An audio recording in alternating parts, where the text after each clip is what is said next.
Kitab Galatia dari Paulus, seorang rasul, bukan karena manusia, juga bukan oleh seorang manusia, melainkan oleh Yesus Kristus dan Allah, Bapa, yang telah membangkitkan Dia dari antara orang mati, dan dari semua saudara-saudara yang ada bersama-sama dengan aku.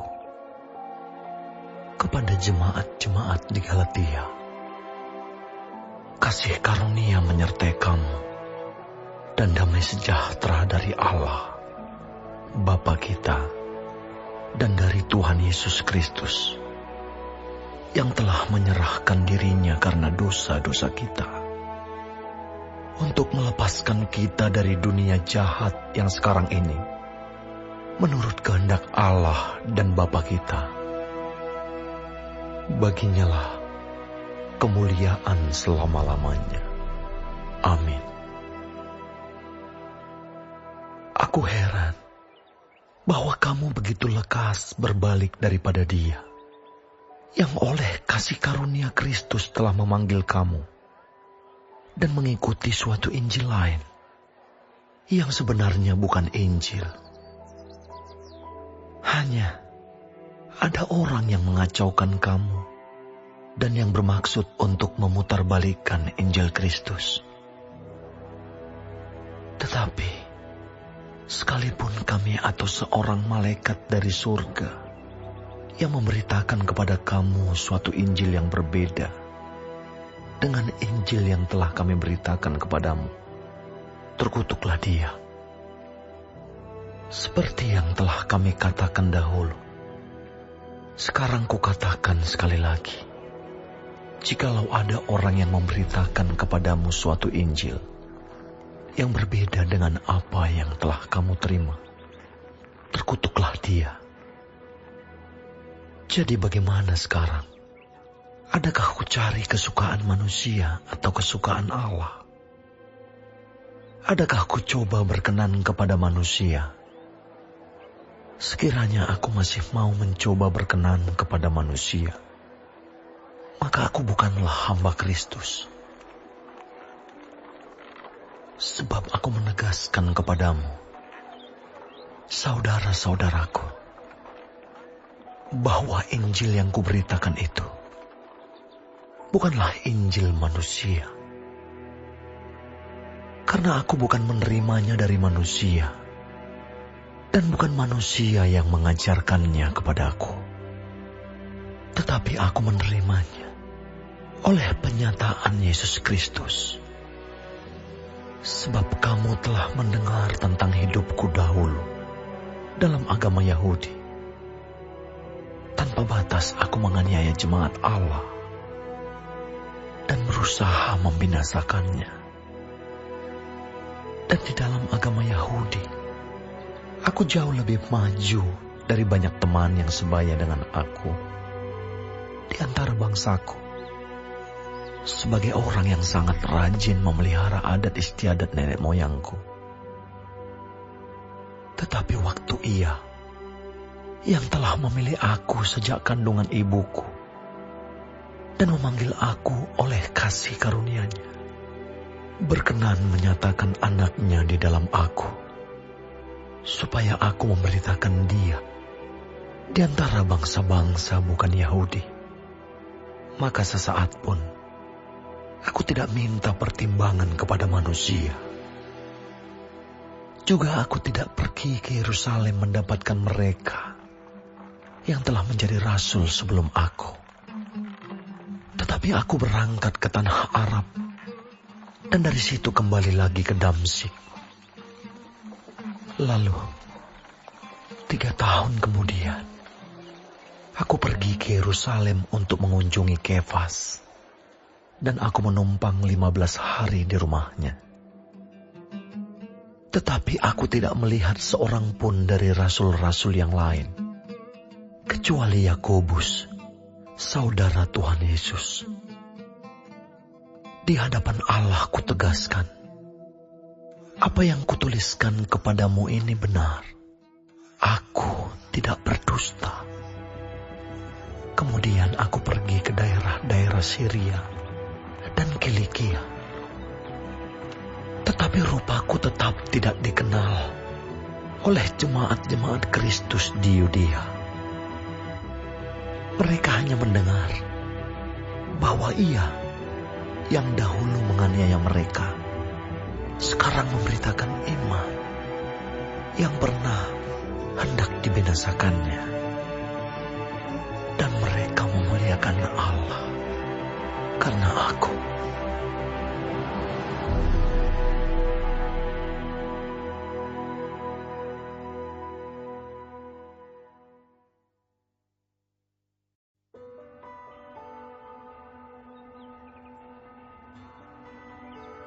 Kemudian, setelah lewat 14 tahun, aku pergi pula ke Yerusalem dengan Barnabas, dan Titus pun kubawa juga.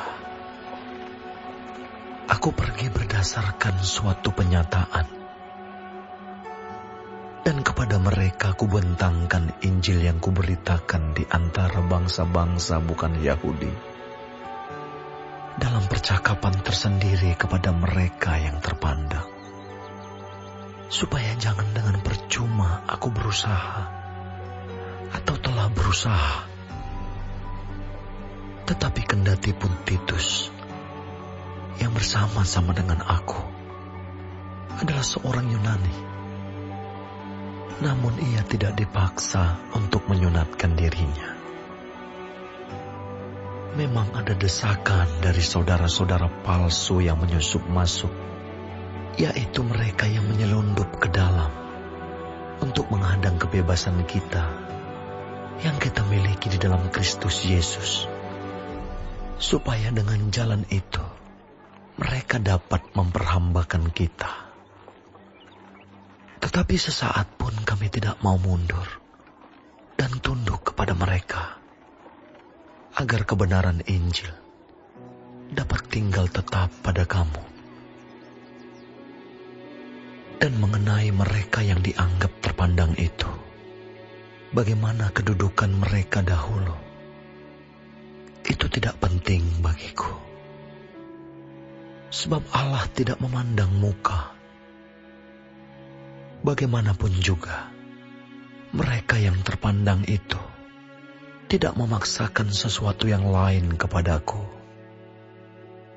Tetapi sebaliknya, setelah mereka melihat bahwa kepadaku telah dipercayakan pemberitaan Injil untuk orang-orang tak bersunat, sama seperti kepada Petrus untuk orang-orang bersunat, karena ia yang telah memberikan kekuatan kepada Petrus untuk menjadi rasul bagi orang-orang bersunat, ia juga yang telah memberikan kekuatan kepadaku untuk orang-orang yang tidak bersunat. Dan setelah melihat kasih karunia yang dianugerahkan kepadaku, maka Yakobus, Kefas, dan Yohanes yang dipandang sebagai suku guru jemaat berjabat tangan dengan aku dan dengan Barnabas sebagai tanda persekutuan, supaya kami pergi kepada orang-orang yang tidak bersunat dan mereka kepada orang-orang yang bersunat. Hanya kami harus tetap mengingat orang-orang miskin Dan memang itulah yang sungguh-sungguh kuusahakan melakukannya. Tetapi waktu Kefas datang ke Antiokhia, aku berterang-terang menentangnya. Sebab ia salah. Karena sebelum beberapa orang dari kalangan Yakobus datang, ia makan sehidangan dengan saudara-saudara yang tidak bersunat. Tetapi setelah mereka datang, ia mengundurkan diri dan menjauhi mereka karena takut akan saudara-saudara yang bersunat. Dan orang-orang Yahudi yang lain pun turut berlaku munafik dengan dia, sehingga Barnabas sendiri turut terseret oleh kemunafikan mereka. Tetapi waktu kulihat bahwa kelakuan mereka itu tidak sesuai dengan kebenaran Injil, aku berkata kepada Kefas di hadapan mereka semua, "Jika engkau, seorang Yahudi, hidup secara kafir dan bukan secara Yahudi, bagaimanakah engkau dapat memaksa saudara-saudara yang tidak bersunat untuk hidup secara Yahudi? Menurut kelahiran, kami adalah orang Yahudi dan bukan orang berdosa dari bangsa-bangsa lain. Kamu tahu bahwa tidak seorang pun yang dibenarkan oleh karena melakukan hukum Taurat, tetapi hanya oleh karena iman dalam Kristus Yesus. Sebab itu kami pun telah percaya kepada Kristus Yesus, supaya kami dibenarkan oleh karena iman dalam Kristus dan bukan oleh karena melakukan hukum Taurat. Sebab tidak ada seorang pun yang dibenarkan oleh karena melakukan hukum Taurat. Tetapi jika kami sendiri, sementara kami berusaha untuk dibenarkan dalam Kristus, ternyata adalah orang-orang berdosa, apakah hal itu berarti bahwa Kristus adalah pelayan dosa? Sekali-kali tidak. Karena jikalau aku membangun kembali apa yang telah kurombak, aku menyatakan diriku sebagai pelanggar hukum Taurat. Sebab aku telah mati oleh hukum Taurat, untuk hukum Taurat, supaya aku hidup untuk Allah. Aku telah disalibkan dengan Kristus. Namun aku hidup, tetapi bukan lagi aku sendiri yang hidup, melainkan Kristus yang hidup di dalam aku.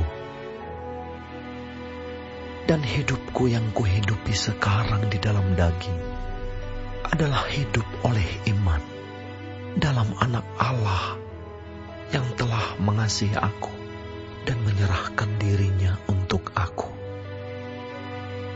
Aku tidak menolak kasih karunia Allah, sebab sekiranya ada kebenaran oleh hukum Taurat, maka sia-sialah kematian Kristus.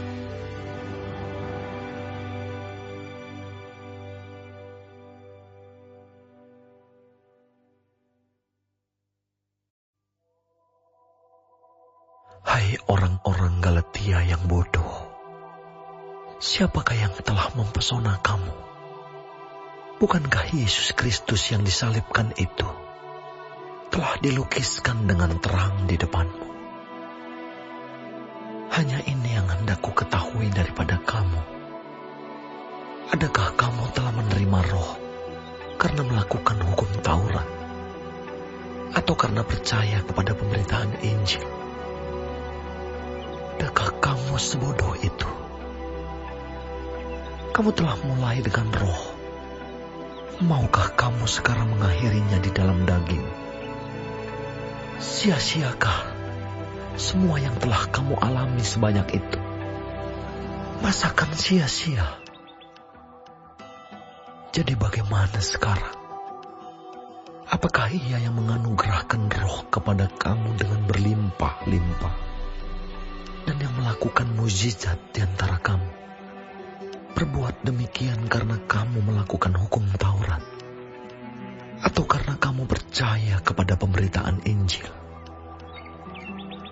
Secara itu jugalah Abraham percaya kepada Allah. Maka Allah memperhitungkan hal itu kepadanya sebagai kebenaran. Jadi kamu lihat bahwa mereka yang hidup dari iman, mereka itulah anak-anak Abraham. Dan kitab suci yang sebelumnya mengetahui bahwa Allah membenarkan orang-orang bukan Yahudi oleh karena iman, telah terlebih dahulu memberitakan Injil kepada Abraham. Olehmu segala bangsa akan diberkati. Jadi mereka yang hidup dari iman, mereka yang diberkati bersama-sama dengan Abraham yang beriman itu. Karena semua orang yang hidup dari pekerjaan hukum Taurat berada di bawah kutuk. Sebab ada tertulis, terkutuklah orang yang tidak setia melakukan segala sesuatu yang tertulis dalam kitab hukum Taurat. Dan bahwa tidak ada orang yang dibenarkan di hadapan Allah karena melakukan hukum Taurat adalah jelas. Karena orang yang benar akan hidup oleh iman. Tetapi dasar hukum Taurat bukanlah iman, melainkan siapa yang melakukannya akan hidup karenanya.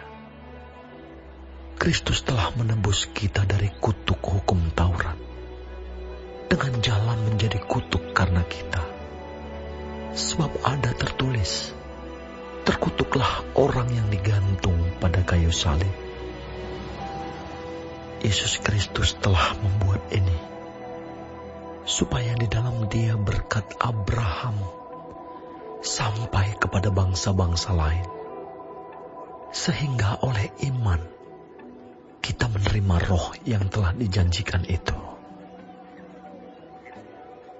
Saudara-saudara, baiklah kupergunakan suatu contoh dari hidup sehari-hari, suatu wasiat yang telah disahkan, sekalipun ia dari manusia, tidak dapat dibatalkan atau ditambahi oleh seorang pun. Adapun kepada Abraham diucapkan segala janji itu, dan kepada keturunannya.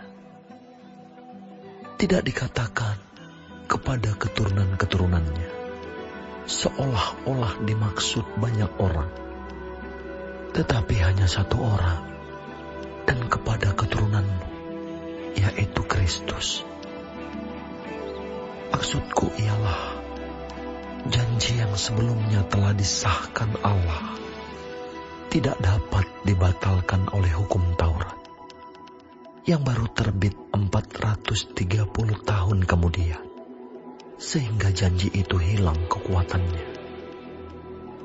Sebab jikalau apa yang ditentukan Allah berasal dari hukum Taurat, ia tidak berasal dari janji, tetapi justru oleh janjilah Allah telah menganugerahkan kasih karunia-Nya kepada Abraham. Kalau demikian, apakah maksudnya hukum Taurat?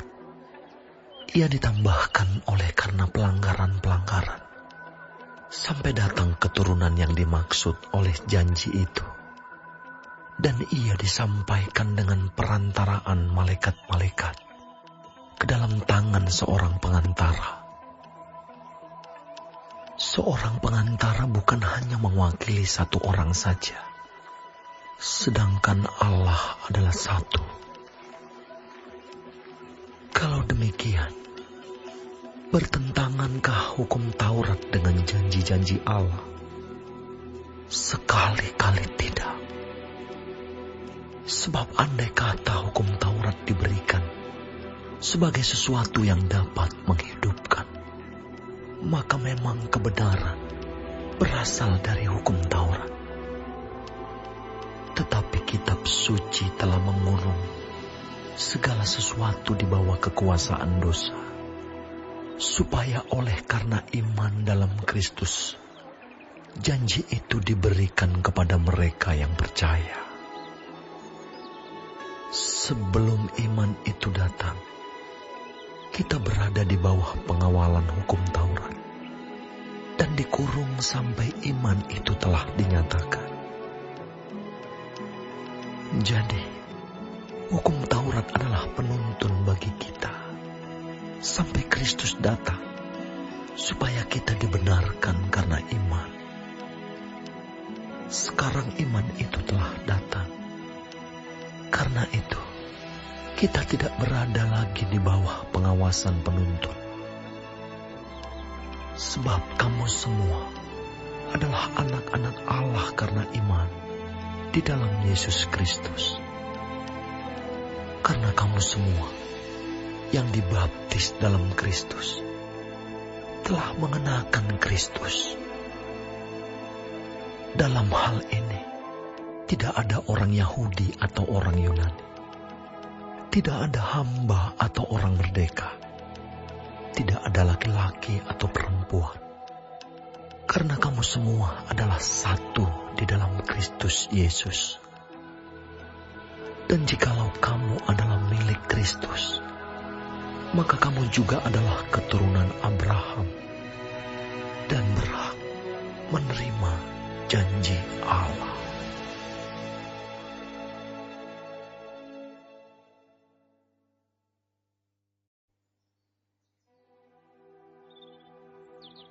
Yang dimaksud ialah, selama seorang ahli waris belum akil balik, sedikit pun ia tidak berbeda dengan seorang hamba. Sungguh pun ia adalah tuan dari segala sesuatu. Tetapi ia berada di bawah perwalian dan pengawasan, sampai pada saat yang telah ditentukan oleh Bapanya. Demikian pula kita. Selama kita belum akil balik, kita takluk juga kepada roh-roh dunia. Tetapi setelah genap waktunya, maka Allah mengutus anaknya yang lahir dari seorang perempuan dan takluk kepada hukum Taurat. Ia diutus untuk menebus mereka yang takluk kepada hukum Taurat, supaya kita diterima menjadi anak. Dan karena kamu adalah anak, maka Allah telah menyuruh roh anaknya ke dalam hati kita, yang berseru, "Ya Abba, ya Bapa." Jadi kamu bukan lagi hamba, melainkan anak. Jikalau kamu anak, maka kamu juga adalah ahli-ahli waris oleh Allah. Dahulu, ketika kamu tidak mengenal Allah, kamu memperhambakan diri kepada Allah-Allah yang pada hakikatnya bukan Allah. Tetapi sekarang, sesudah kamu mengenal Allah, atau lebih baik, sesudah kamu dikenal Allah, bagaimanakah kamu berbalik lagi kepada roh-roh dunia yang lemah dan miskin, dan mau mulai memperhambakan diri lagi kepadanya? Kamu dengan teliti memelihara hari-hari tertentu, bulan-bulan, masa-masa yang tetap, dan tahun-tahun. Aku khawatir kalau susah payahku untuk kamu telah sia-sia. Aku minta kepadamu, saudara-saudara, jadilah sama seperti aku, sebab aku pun telah menjadi sama seperti kamu. Belum pernah kualami sesuatu yang tidak baik daripadamu. Kamu tahu bahwa aku pertama kali telah memberitakan Injil kepadamu oleh karena aku sakit pada tubuhku. Sungguh pun demikian keadaan tubuhku itu, yang merupakan pencobaan bagi kamu. Namun kamu tidak menganggapnya sebagai sesuatu yang hina dan yang menjijikkan. Tetapi kamu telah menyambut aku, sama seperti menyambut seorang malaikat Allah. Malahan sama seperti menyambut Kristus Yesus sendiri. Betapa bahagianya kamu pada waktu itu. Dan sekarang, di manakah bahagiamu itu? Karena aku dapat bersaksi tentang kamu, bahwa jika mungkin, kamu telah mencungkil matamu dan memberikannya kepadaku. Apakah dengan mengatakan kebenaran kepadamu, aku telah menjadi musuhmu? Mereka dengan giat berusaha untuk menarik kamu, tetapi tidak dengan tulus hati, karena mereka mau mengucilkan kamu, supaya kamu dengan giat mengikuti mereka. Memang baik kalau orang dengan giat berusaha menarik orang lain dalam perkara-perkara yang baik, asal pada setiap waktu, dan bukan hanya bila aku ada di antaramu. Hai anak-anakku, karena kamu aku menderita sakit bersalin lagi, sampai rupa Kristus menjadi nyata di dalam kamu. Betapa rinduku untuk berada di antara kamu pada saat ini, dan dapat berbicara dengan suara yang lain. Karena aku telah habis akal menghadapi kamu. Katakanlah kepadaku, hai kamu yang mau hidup di bawah hukum Taurat, tidakkah kamu mendengarkan hukum Taurat? Bukankah ada tertulis bahwa Abraham mempunyai 2 anak, seorang dari perempuan yang menjadi hambanya, dan seorang dari perempuan yang merdeka? Tetapi anak dari perempuan yang menjadi hambanya itu diperanakan menurut daging, dan anak dari perempuan yang merdeka itu oleh karena janji. Ini adalah suatu kiasan, sebab kedua perempuan itu adalah 2 ketentuan Allah. Yang satu berasal dari Gunung Sinai dan melahirkan anak-anak perhambaan. Itulah Hagar. Hagar ialah Gunung Sinai di tanah Arab, dan ia sama dengan Yerusalem yang sekarang, karena ia hidup dalam perhambaan dengan anak-anaknya. Tetapi Yerusalem surgawi adalah perempuan yang merdeka, dan ialah ibu kita. Karena ada tertulis, bersukacitalah hai si mandul yang tidak pernah melahirkan, bergembira dan bersorak-sorailah, hai engkau yang tidak pernah menderita sakit bersalin. Sebab yang ditinggalkan suaminya akan mempunyai lebih banyak anak daripada yang bersuami. Dan kamu, saudara-saudara, kamu sama seperti Ishak adalah anak-anak janji. Tetapi seperti dahulu, dia yang diperanakan menurut daging menganiaya yang diperanakan menurut roh. Demikian juga sekarang ini. Tetapi apa kata nas kitab suci? Usirlah hamba perempuan itu beserta anaknya, sebab anak hamba perempuan itu tidak akan menjadi ahli waris bersama-sama dengan anak perempuan merdeka itu. Karena itu, saudara-saudara, kita bukanlah anak-anak hamba perempuan, melainkan anak-anak perempuan merdeka.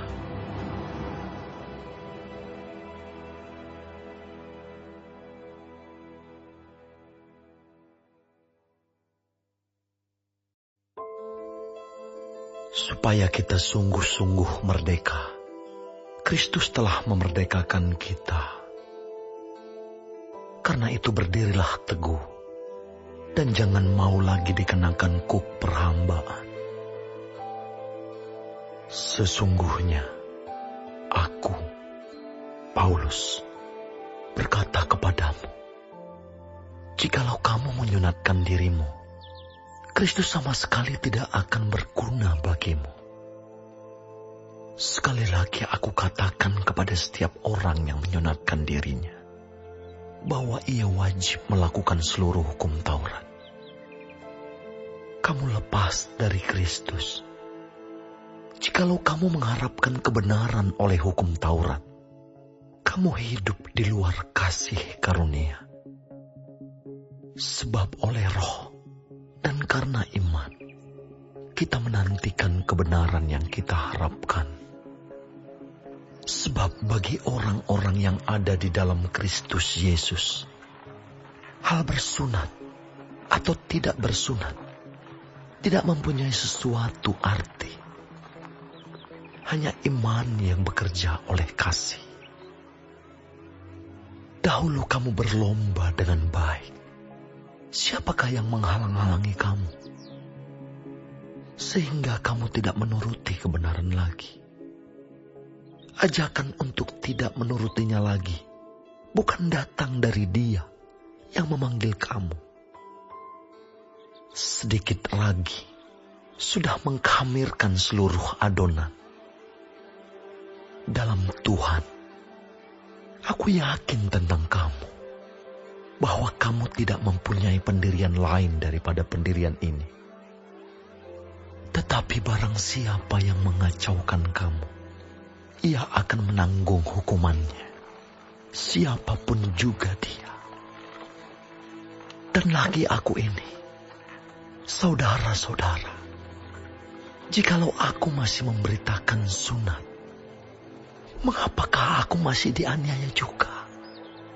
Sebab kalau demikian, salib bukan batu sandungan lagi.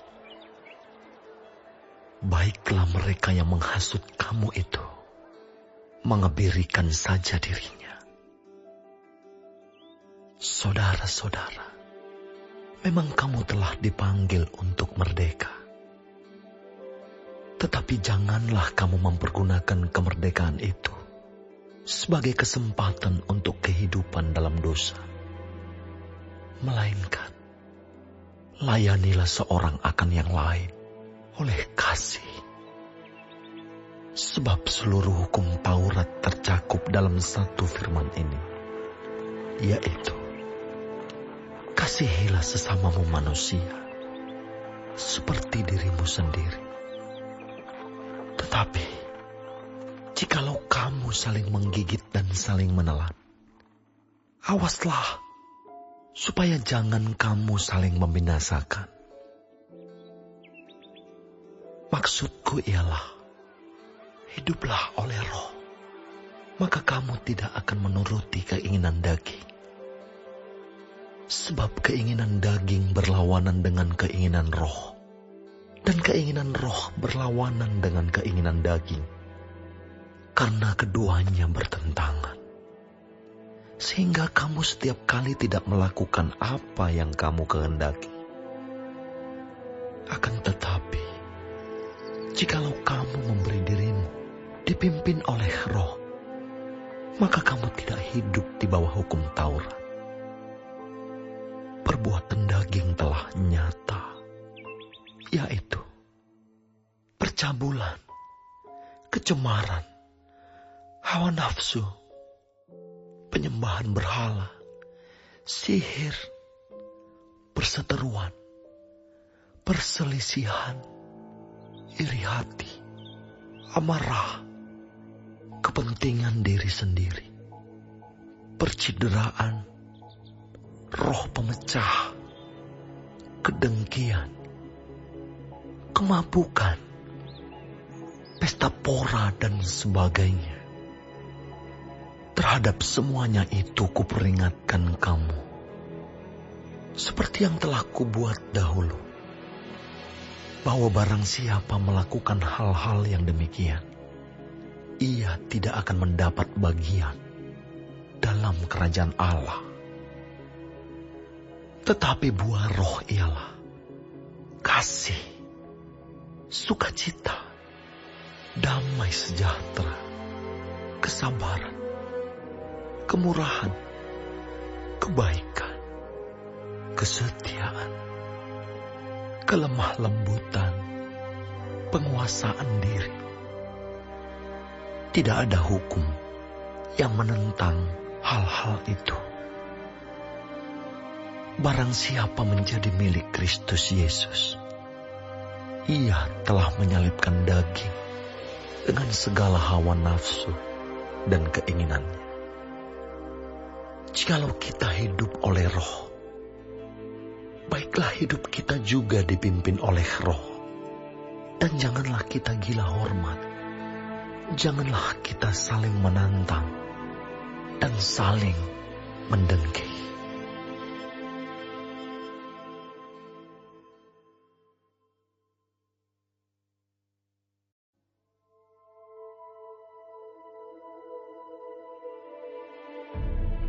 Saudara-saudara, kalaupun seorang kedapatan melakukan suatu pelanggaran, maka kamu yang rohani harus memimpin orang itu ke jalan yang benar dalam roh lemah lembut, sambil menjaga dirimu sendiri, supaya kamu juga jangan kena pencobaan. Bertolong-tolonganlah menanggung beban. Demikianlah kamu memenuhi hukum Kristus. Sebab kalau seorang menyangka bahwa ia berarti, padahal ia sama sekali tidak berarti, ia menipu dirinya sendiri.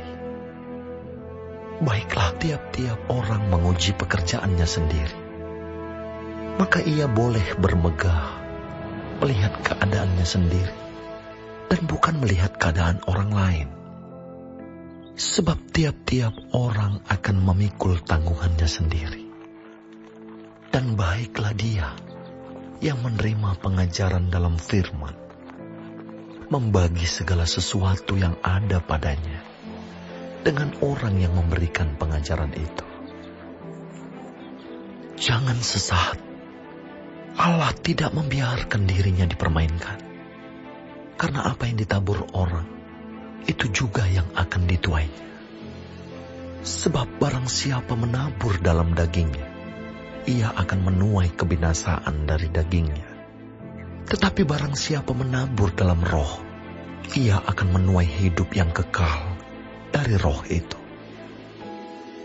Janganlah kita jemu-jemu berbuat baik, karena apabila sudah datang waktunya, kita akan menuai.